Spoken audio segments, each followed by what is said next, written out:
CBS News political analyst John Dickerson. John, good morning to you. We're going to talk about the budget, but we do want to quickly touch on the fact that President Obama has now officially announced he's running again. Probably the worst kept secret in Washington, tweeting this morning that while he remains focused on the job, quote, the work of laying the foundation for our campaign must start today. That's right. And the president put out a video and they sent out an email. This is the full digital push. And what's interesting about the video the president put out is he's barely in it. There are only images of him from before 2008. It's all about the movement, all about those people who gathered in 2008 and walked the precincts and signed up their friends. And that's what the campaign's trying to rekindle again, is that feeling of 2008. There are lots of echoes of that. And the idea is we need to keep carrying that movement forward. He bows to two realities. One, that he's now president and has disappointed some people. One of the people talking in this video says, I don't like everything about him, but I trust him. The other reality is he can't get out there and campaign like he did last time. And so another voice in the video says, you know, he can't get out here and energize us. It's up to us to energize ourselves. And that's the messages an incumbent has to send that a challenger can't.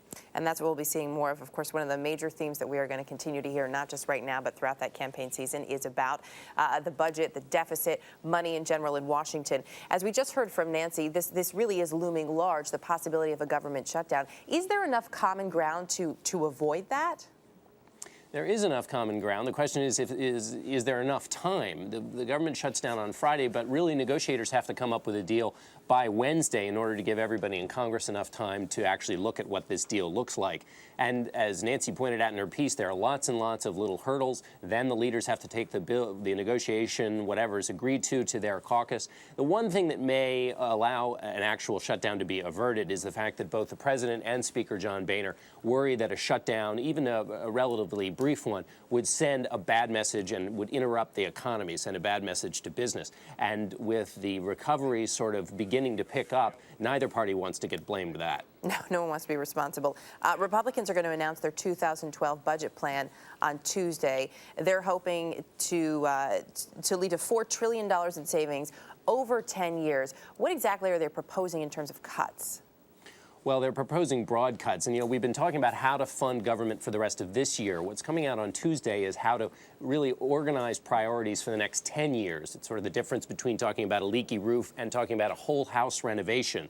And this we'll be talking about cuts in everything from education to maybe even cuts in spending to those entitlements, Medicare, Medicaid, and Social Security. The Republican plan offers real restructuring for Medicare and Medicaid. And this will be a fundamental philosophical debate between the president, who believes, yes, we've got to cut, but we've also got to invest in energy and innovation and in education, and Republicans who say, no, cutting is the important thing to do. That will keep interest rates low, tell business that with those interest rates low, they can go ahead and hire people and invest, and that's all about trying to grow the economy. All right, well, we will be watching it all with you, John Dickerson in Washington this morning. John, thanks.